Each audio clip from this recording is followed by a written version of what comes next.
अखिल भारतीय तृणमूल कांग्रेस के महासचिव अभिषेक बनर्जी के निर्देश पर तृणमूल विधायक और पश्चिम बर्धमान जिला अध्यक्ष नरेंद्र नाथ चक्रवर्ती और राज्यसभा सांसद शमीरुल इस्लाम के साथ स्थानीय विधायक आलोक माझी और ब्लॉक अध्यक्ष महमूद खान स्थानीय नेताओं के साथ पूर्व बर्धमान के जमालपुर में एसआईआर दहशत के कारण मरने वाले बिमल संतरा के घर गए।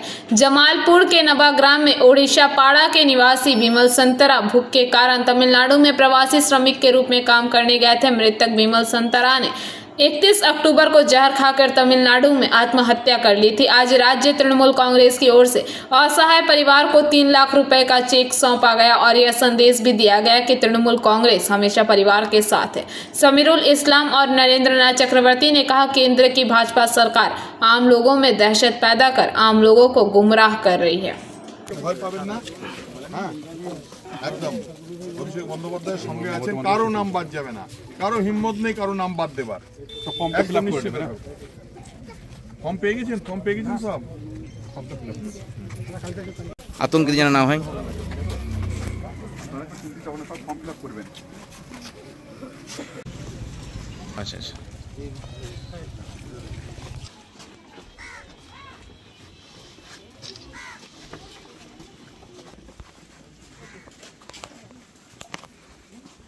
এখানে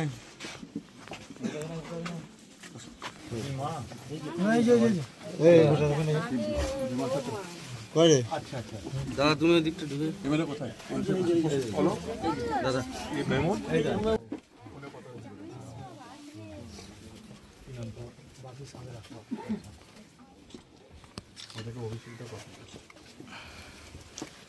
এমন একটা জায়গা। হ্যাঁ এছাড়া তো একের পর এক বিভিন্ন জেলা থেকে খবর আসছে যে মৃত্যুর ঘটনা, এবং অভিষেক বন্দ্যোপাধ্যায়ের নির্দেশে আপনারা এসেছেন, পরিবারের সঙ্গে দেখা করলেন, কি বলবেন? দেখুন, আমাদের নেতা মাননীয় অভিষেক বন্দ্যোপাধ্যায়ের নেতৃত্বে সারা বাংলায় এসআইআরের বিরুদ্ধে আন্দোলন চলছে।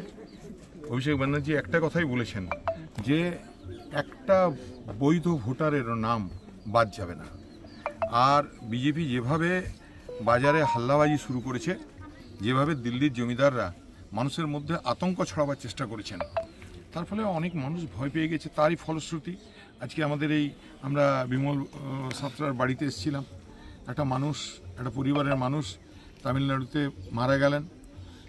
আমাদের রাজ্যসভার সাংসদ মাননীয় শমিরুল ইসলাম সাহেব আছেন, আমাদের ব্লক প্রেসিডেন্ট ভাই অলোক, এরা সবাইকার চেষ্টাতে আমরা তামিলনাড়ু থেকে তার পোস্টমর্টম করে তার বডি এখানে আনানো, যেভাবে এখানকার মানুষ সহযোগিতা করেছেন এবং আমাদের নেতা অভিষেক বন্দ্যোপাধ্যায় সঙ্গে সঙ্গে এই মানুষের পাশে দাঁড়িয়েছেন। আসলে এটা একটা বাংলার মধ্যে একটা আতঙ্ক ছড়ানোর চেষ্টা, সে আতঙ্কের ফলশ্রুতি হলো এইভাবে একটার পর একটা মানুষ হারিয়ে যাচ্ছে।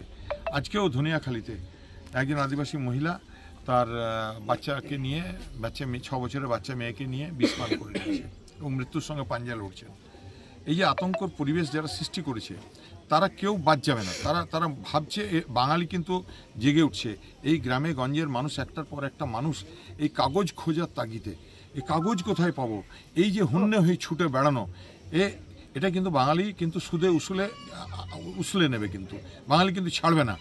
যদি কেউ ভেবে থাকে বাংলাকে উত্তক্ত করে, বাংলাকে অতিষ্ঠ করে, বাংলাকে সন্ত্রস্ত করে, বাংলার মানুষের উপর যদি অত্যাচার এটা করছে, যেটা বিজেপি যারা জমিদার, দিল্লির জমিদার, তাদের বিরুদ্ধে বাংলা কিন্তু রুখে দাঁড়াবে, বাংলা গর্জে উঠবে। এবং আমরা সমস্ত মানুষকে বলবো আতঙ্কগ্রস্ত হবেন না। दुर्गापुर से निमाई दास की रिपोर्ट, पीबीटीवी न्यूज़।